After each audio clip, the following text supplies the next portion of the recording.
My YouTube channel unique academy Indian polity. मैं आप लोगों का दोस्त अश्विनी राय। आज की जो हमारी टॉपिक है दोस्तों वो है भारत के महान्यायवादी, जो कि काफ़ी इम्पोर्टेंट है। आज हम महान्यायवादी के बारे में जो आपको किताब में मिलता है कि आर्टिकल 76 का वर्णन मिलता है, आज मैंने थोड़ा सा लिख लिया ताकि मैं आपको इसके मेरे को बढ़िया से समझा सकूं कम समय में। ठीक है, तो भारत के महान्यायवादी से संबंधित जो आर्टिकल है, स्पेशली तो आपके जो किताब में आर्टिकल मिल जाता है बेयर एक्ट में, आपको ये 3 आर्टिकल मिलते हैं। Article 76, article 88, article 105। ठीक है, महान्यायवादी जिसको इंग्लिश में कहते हैं अटॉर्नी जनरल। ठीक, अब ये तो आप किताब में मिलता है, लेकिन थोड़ा सा इसको हम आगे तक जाने इसमें और क्या क्या है, क्योंकि इतने तक वर्णन बेयर एक्ट में भी है और किताबों में मिलता है, उससे आगे जानने की जरूरत है। महान्यायवादी के अलावा 2 और पद होते हैं। एक तो महान्यायवादी हो ही गया, दूसरा है सॉलिसिटर जनरल और दूसरा है अपर सॉलिसिटर जनरल। ठीक है, इसके अलावा अटॉर्नी जनरल के अलावा सॉलिसिटर जनरल और अपर सॉलिसिटर जनरल। हिंदी में इसको कहते हैं, इसको हिंदी में कहते हैं महाधिवक्ता कहते हैं और इसको अपर महाधिवक्ता कहते हैं। ठीक है, अटॉर्नी जनरल भारत का प्रथम विधि अधिकारी होता है। That is most important topic, now you are getting this matter. Attorney general जो होता है, जो भारत का महान्यायवादी होता है, उस पर एक व्यक्ति की नियुक्ति होती है और उसको भारत का प्रथम विधि अधिकारी होता है। सॉलिसिटर जनरल, इस पर भी एक ही व्यक्ति की नियुक्ति होती है, यह भारत का द्वितीय अधिकारी होता है। और अपर सॉलिसिटर जनरल, इसमें 4 सदस्यों की नियुक्ति होती है। That is clear. तो कुल कितने सदस्य हो गए हैं? 6। ठीक, अब आगे की बात, अगली बात आप पकड़िए कि अटॉर्नी जनरल के अलावा ये जो 2 पद हैं, अटॉर्नी जनरल के अलावा इन 2 पदों का संविधान में वर्णन नहीं है। दैट इज मोस्ट इंपॉर्टेंट, समझें कि इनका संविधान में वर्णन नहीं मिलता। 1972 की नामावली के अंतर्गत इसको स्थापित किया गया है। ठीक है, नियुक्ति बात करते हैं। नियुक्ति राष्ट्रपति करता है और ये राष्ट्रपति के प्रसाद पर इन पद धारण करते हैं। ठीक, पहली बात। दूसरी बात, इनका कार्यकाल निश्चित नहीं है, ये संविधान में इसकी चर्चा नहीं की गई है। संविधान में इसकी चर्चा नहीं की गई है, लेकिन जो 1972 की नियमावली है उसके अंतर्गत ये डिसाइड किया गया है कि इनका कार्यकाल 3 वर्ष होता है।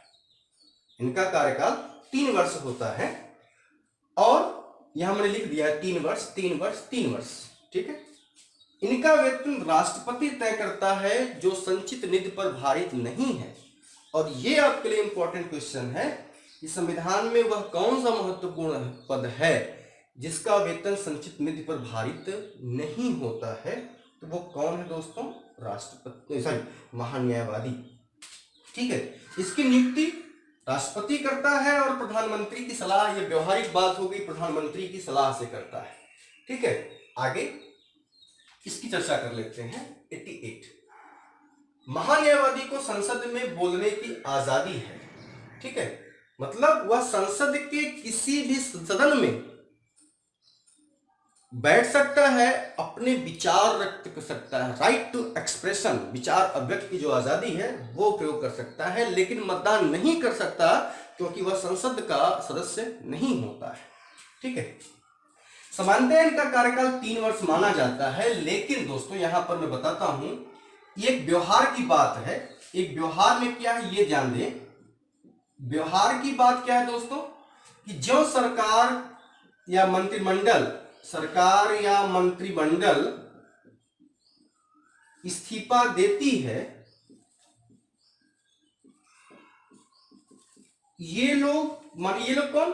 अटॉर्नी जनरल, यह भी स्वयं इस्तीफा दे देता है। ये व्यवहार की बात है। इसके बाद क्योंकि वो सरकार अपने मनमाफी किसी विधि अधिकारी की नियुक्ति करती है, एक सरकार के इस्तीफा देने के बाद, विघटन के बाद जो नई सरकार बनती है उससे पहले ये जो विधि अधिकारी है वो इस्तीफा दे देता है। वो ऐसा इसलिए करता है कि हमको हटाया जाए, इससे पहले एक अपनी इज्जत है कि हम खुद हट लें, क्योंकि एक शेर है, बड़े बेआबरू होकर निकले तेरे कूचे से हम। तो वो घटना न होने पाए, बड़े बेआबरू होकर निकले तेरे कूचे से हम, वो घटना न होने पाए, इसके लिए जो मंत्रिमंडल का विघटन होता है तो ये स्वयं इस्तीफा दे देते हैं। ठीक है, अब हम शक्तियों की बात करते हैं। शक्तियों में भारत सरकार के संबंध में दो शक्तियां मैंने बता दिया आपको कि एक तो भारत सरकार को विधिक सहायता देता है जिस पर उसको राष्ट्रपति सौंपते हैं, और दूसरा मैंने आपको बता दिया कि संविधान द्वारा विधि के संबंध में अन्य कर्तव्यों का पालन करता है। ठीक है, अगली नंबर 2 या राष्ट्रपति नंबर शक्तियों में एक कर लेते हैं, यहां बी, अब यहां हम लिखते हैं हम राष्ट्रपति के संबंध में,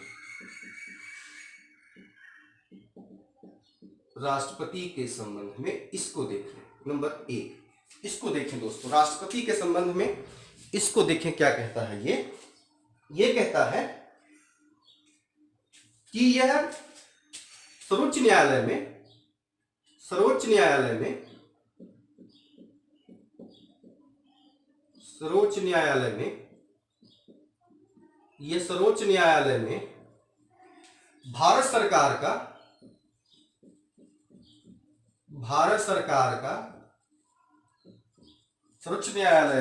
भारत सरकार का पक्ष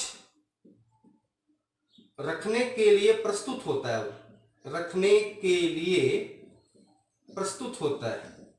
पहली बात जाने, सर्वोच्च न्यायालय में ये राष्ट्रपति के संबंध में क्या है, सर्वोच्च न्यायालय में भारत सरकार का पक्ष रखने के लिए प्रस्तुत होता है।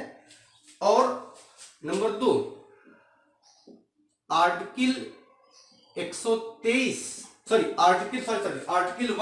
मैं लिख रहा हूं, आर्टिकल 143 के तहत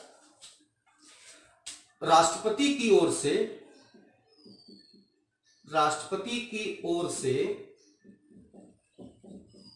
से भारत सरकार का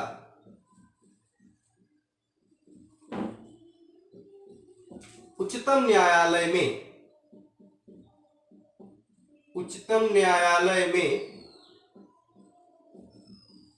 प्रतिनिधित्व करता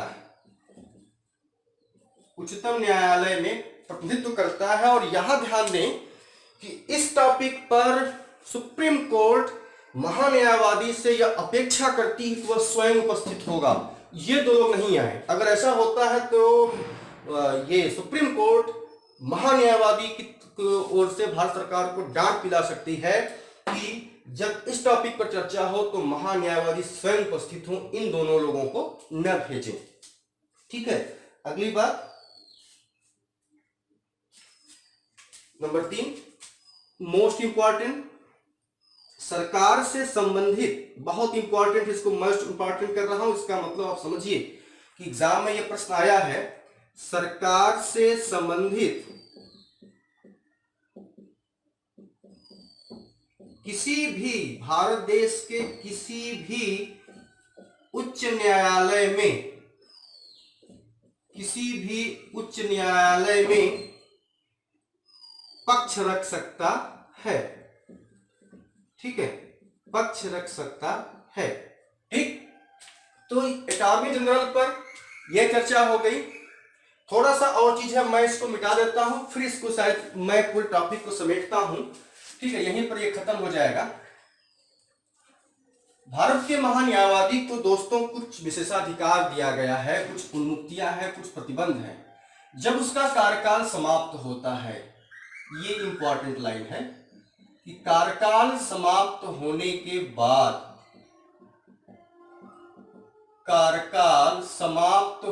के बाद ये ध्यान देने की बात है दोस्तों कि ये क्या है, नंबर 1 भारत जब कार्यकाल समाप्त हो गया तो वकालत कर सकता है, वह वकालत कर सकता है। ठीक है, भारत सरकार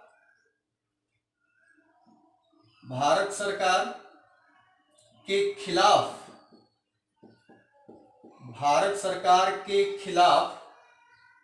गौर करें, भारत सरकार के खिलाफ सलाह नहीं दे सकता, भारत सरकार के खिलाफ सलाह नहीं दे सकता।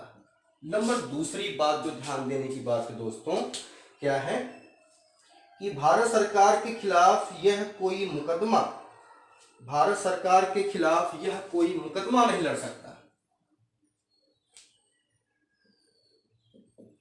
भारत सरकार के खिलाफ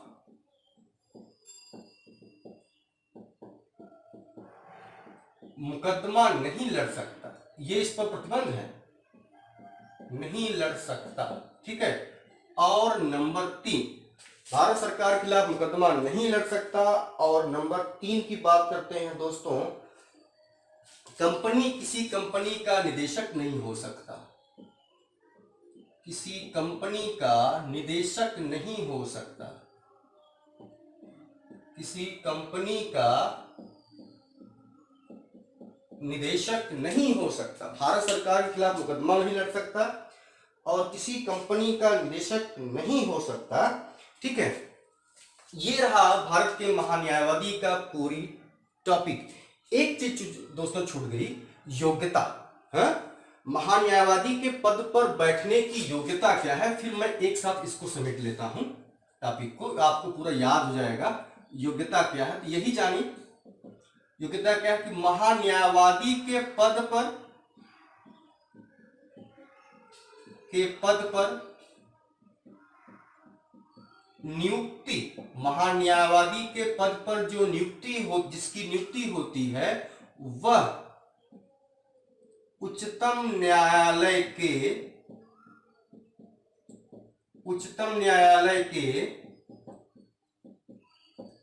न्यायाधीश बनने की योग्यता रखता हो। और उच्चतम न्यायालय का न्यायाधीश बनने की योग्यता क्या है, भारत का नागरिक हो, 5 साल किसी हाई कोर्ट में वह जज रहा हो या 10 साल तक किसी हाई कोर्ट या सुप्रीम कोर्ट में वकालत किया हो लगातार, तो वह उसको जो है अटॉर्नी जनरल बनाया जा सकता है। आप न्यायाधीश, सुप्रीम कोर्ट के न्यायाधीश की संरचना पढ़ने के लिए हमारे यूट्यूब चैनल पर आइए, वहां मैंने इसको और डिटेल बताया है, सुप्रीम कोर्ट न्यायाधीशों की नियुक्ति कैसे होती है, कैसे क्या होता है, वो पूरी तीन वीडियो के अंतर्गत उसको भी देख लीजिएगा। उसके बाद ये टॉपिक आपको मजा आएगा पढ़ने में। तो मैंने इसकी योग्यता यहां पर बता दिया, ठीक है।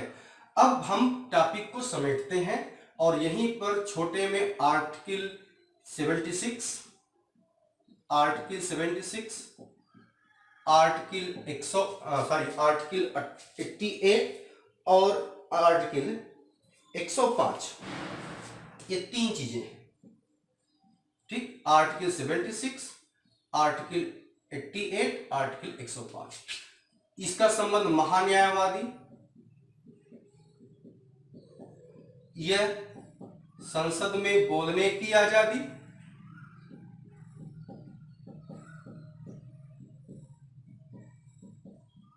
और ये महान्यायवादी की शक्तियां। अब चलते हैं, देखिए दोस्तों, भारत के महान्यायवादी, आज समेट देते हैं, पूरी क्लास खत्म करते हैं। भारत के महान्यायवादी का आर्टिकल पूछे तो 76, दैट इज क्लियर, यहां कोई दिक्कत नहीं। अटॉर्नी जनरल का ही माने भारत के महान्यायवादी का संविधान में उल्लेख है, और लेकिन अन्य 2 लोगों का उल्लेख नहीं है। लेकिन मैं आपको बता रहा हूं, अटॉर्नी जनरल एक होता है, सॉलिसिटर जनरल एक होता है और अपर सॉलिसिटर जनरल 4 होते हैं, तो कितने हो गए 6। यहां ध्यान देकर फिर मैं जोर देकर कह रहा हूं कि केवल वर्णन जो है महान्यायवादी अटॉर्नी जनरल का है, भारत संविधान में है और किसी का नहीं है। ये दिल्ली में बैठता है, ये भी दिल्ली में बैठता है, यह भी दिल्ली में बैठता है, और इसको कहीं भी बैठाया जा सकता है, ठीक है। नियुक्ति कौन करता है, राष्ट्रपति करता है। राष्ट्रपति के प्रसाद पर्यंत पद धारण करते हैं, लेकिन नियुक्ति में राष्ट्रपति को सलाह कौन देता है, प्रधानमंत्री देता है। योग्यता किनकी नियुक्ति होती है, तो महान्यायवादी के पद पर उन्हीं लोगों की नियुक्ति होती है जो उच्चतम न्यायालय का, यहां मैंने लिख दिया है दोस्तों, उच्चतम न्यायालय का न्यायाधीश बनने की योग्यता रखता है। बहुत इंपॉर्टेंट टॉपिक है, मैं 20 बार कह रहा हूं दोस्तों, इसको पूरा पढ़ जाइएगा। ये पूरा बोर्ड मैंने भर दिया है, इसलिए मैं कहीं मिटाया नहीं, ताकि आपको कोई दिक्कत ना हो। कार्यकाल इसका संविधान में कोई उल्लेख नहीं, फिर मैं कह रहा हूं संविधान में कोई उल्लेख नहीं है, लेकिन जो 1972 की नियमावली बनी है उसके अकॉर्डिंग इसका टेन्योर कार्यकाल 3 वर्ष होता है, इसका भी 3 वर्ष होता है, इसका भी 3 वर्ष होता है। 3 वर्ष उसमें व्यवहार क्या बात थी कि जब सरकार इस्तीफा देती है तो ये अपने आप लोग अपना इस्तीफा दे देते हैं, क्योंकि जो नई सरकार बनती है वो अपने किसी भी अधिकारी को नियुक्ति करती है।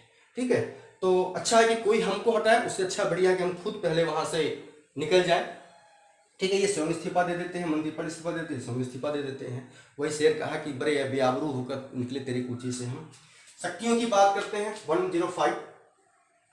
भारत सरकार के संबंध में वो राष्ट्रपति द्वारा जो सौंपा दिया गया उसको विधि सलाह देता है, संविधान द्वारा विधि के संबंध में अन्य कर्तव्यों का निर्वहन करता है, सर्वोच्च न्यायालय में भारत सरकार का पक्ष रखने के लिए प्रस्तुत होता है। और आर्टिकल 143 कहता है कि जब राष्ट्रपति परामर्श मांगता सर्वोच्च न्यायालय से तो उस समय विधि अधिकारी माने अटॉर्नी जनरल ही सर्वोच्च न्यायालय में उपस्थित होना चाहिए। That is most important.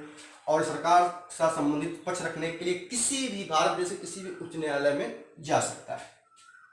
अच्छा, जब उसका कार्यकाल समाप्त होगा तो उसके संबंध में कुछ उसके प्रतिबंध लगा दिए गए हैं कि भारत सरकार के खिलाफ किसी को कोई सलाह नहीं दे सकता, क्योंकि वह देश की सारी गुप्त चीजों को जानता है।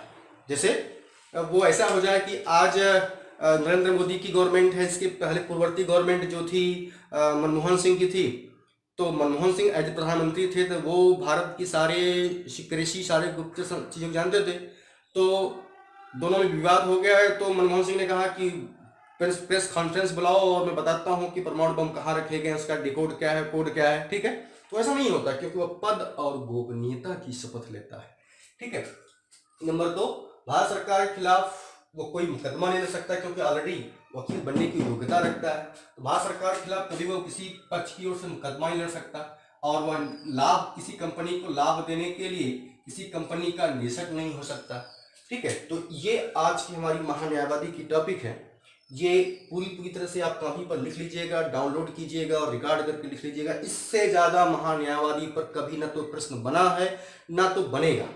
हाँ, वर्तमान में कौन है वो आप नेट से खोज करके आप इसको लिख लीजिएगा, क्योंकि अभी मैं वीडियो बना रहा हूँ, बहुत बातों तक लिखेंगे। आज मैं लिख दूंगा तो बाद में कुछ चेंज हो सकता है, तो फिर कोई कहेगा सर तो ये आज नए हैं, इसीलिए मैं वो आप नेट से अपना खोज कर अपनी कॉपी में से लिख लीजिएगा। वर्तमान में इस समय कौन है वो आपकी जिम्मेदारी है। ठीक है, तो आज के लिए टॉपिक इतना ही, इससे ज़्यादा नहीं पूछा जाएगा। कल की हमारी क्लास और इससे भी इम्पोर्टेंट होगी, और वो है नियंत्रक तथा महालेखा परीक्षक, कंट्रोलर एंड ऑडिटर जनरल, और बहुत ही इंपॉर्टेंट टॉपिक है। आज के लिए बस इतना ही, धन्यवाद।